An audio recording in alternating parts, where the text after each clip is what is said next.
Every single cottage vendor I talked to passed on my idea for what could be the greatest backpacking gear idea ever.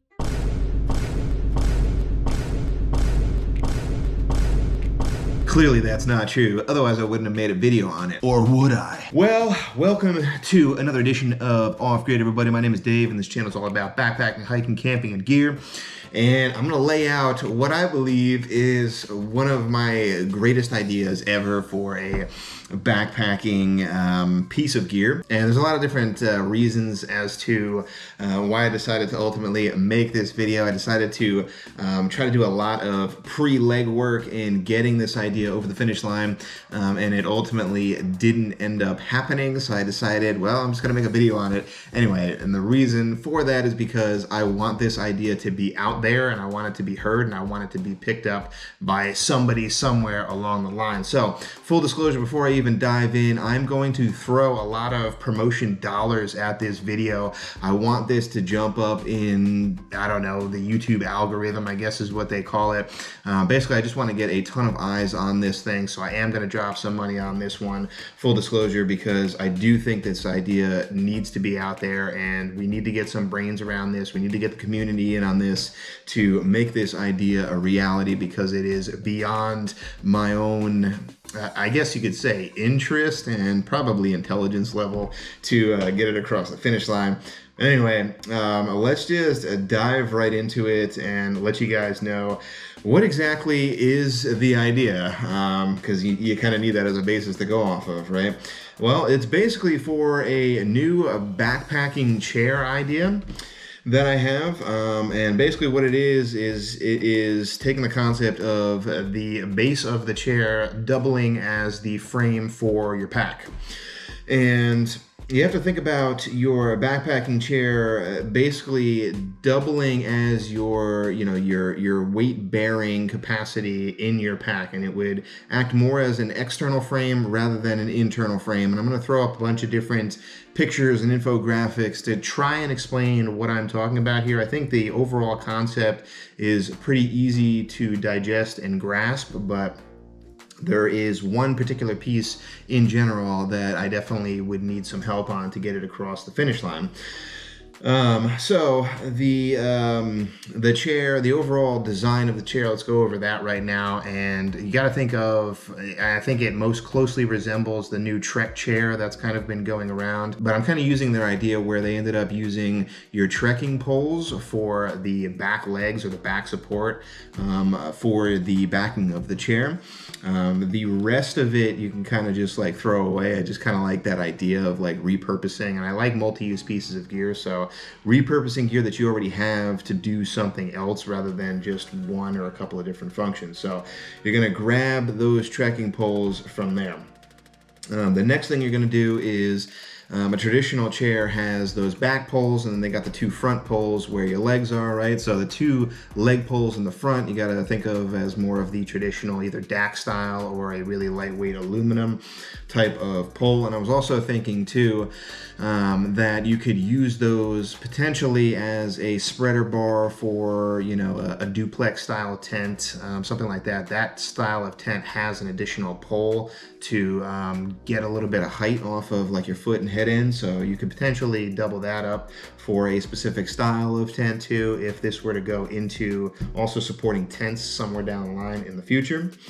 And then the backing of the chair is pretty similar too. I actually am envisioning a couple of different styles of the backs of the chair. You could have more of the lightweight variety, which is going to be something similar to the REI FlexLite Air chair that I have, or the Helinox Chair Zero.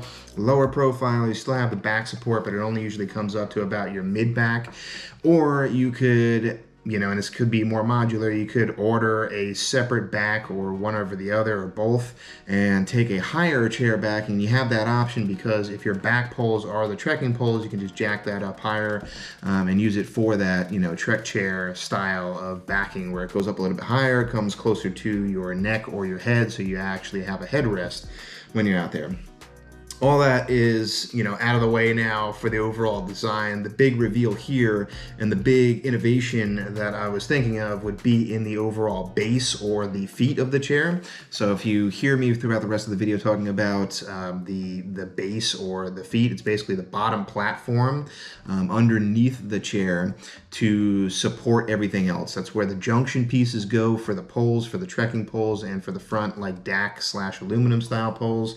And it's also the main portion on the ground that keeps you from sinking into the grounds, because this is actually an improvement over the traditional style, which are those peg style feet. There's a lot of hacks that are out there. Throw a log underneath it, or 3D print some feet for it, or do a hack job off of practice golf balls with some shot core. There's a lot of different things out there to try to keep the chair from sinking in, but my idea actually eliminates all of that completely. So definitely more stable on that, softer ground. So that's kind of rolling into the pros right now, right? So one of which is because of the overall design. And I'm going to try to throw up right now on screen what I'm kind of envisioning as a very first rough look as to what it would actually look like. It's basically, if I'm trying to just describe it in words, just an H style, of base. So think of the letter H, but actually curved and made of a durable material, okay? So the overall design, again, as far as another pro goes, is that it's dual purpose. It's not only the base of your chair, but you can, when you deconstruct it, you take the trekking poles out, the backing of the chair, and then the front poles, and you take that piece with the junction pieces that are already in it, and you essentially just put it into the backing of your backpack. So think of, the closest thing that I can think of here would probably be the Z-Packs ARC series. They use a piece of carbon fiber that is tensioned down in order to create that arced frame, and then they have a separate mesh that goes right up against your back. So it provides that airflow in between your back and the back of the backpack.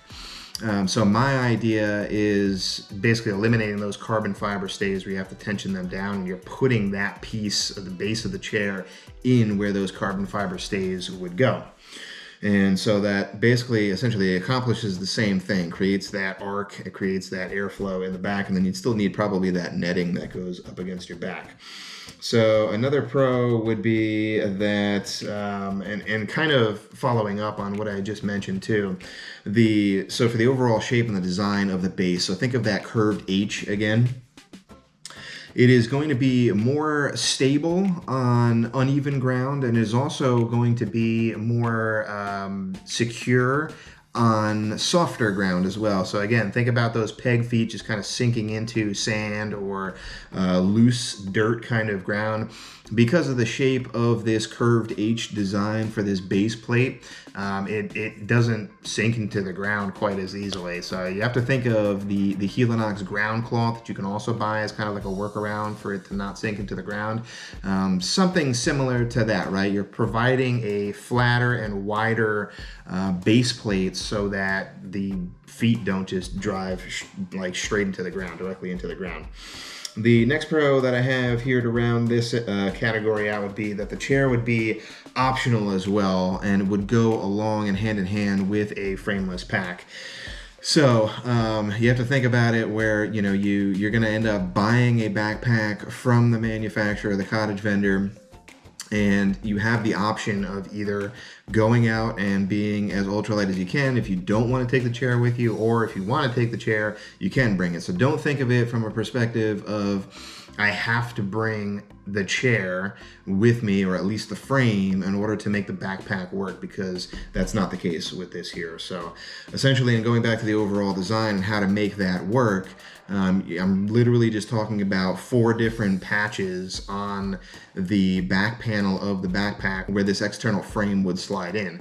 So the bottom portion of the 2 sides of your back down here would be all stitched in and basically just be a sleeve. So you'd throw that in there first, and then the top portion, which is closer to your shoulder blades here, I envision that being more of like a reinforced Velcro. So you slide in the back panels first down here, and then as you're going to secure it up top, towards your shoulders, that's where you're gonna put down those flaps for that ultra secure and heavy duty Velcro. Okay, let's head on over into more of the question mark area of this video here.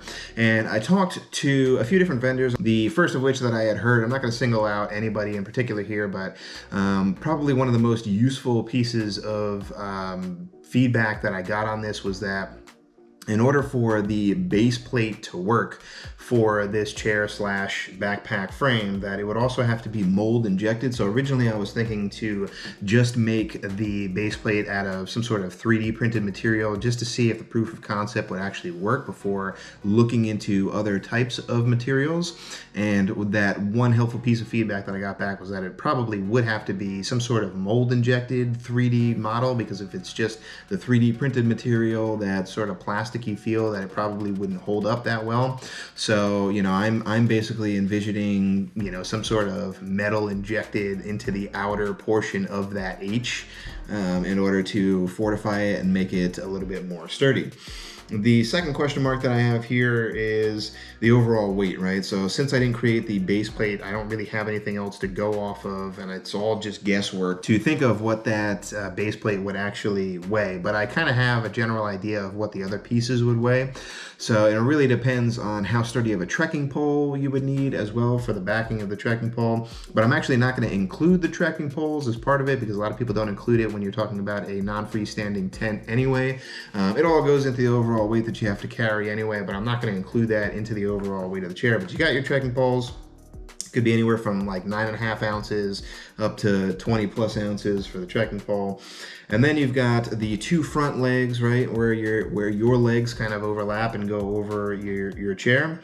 Those I can't envision weighing more than about an ounce for both of them. If you're talking about like DAC poles, they're shorter too. They're only gonna probably end up being like, I don't know, 7-8 inches in overall length. Those front legs are gonna be rather short.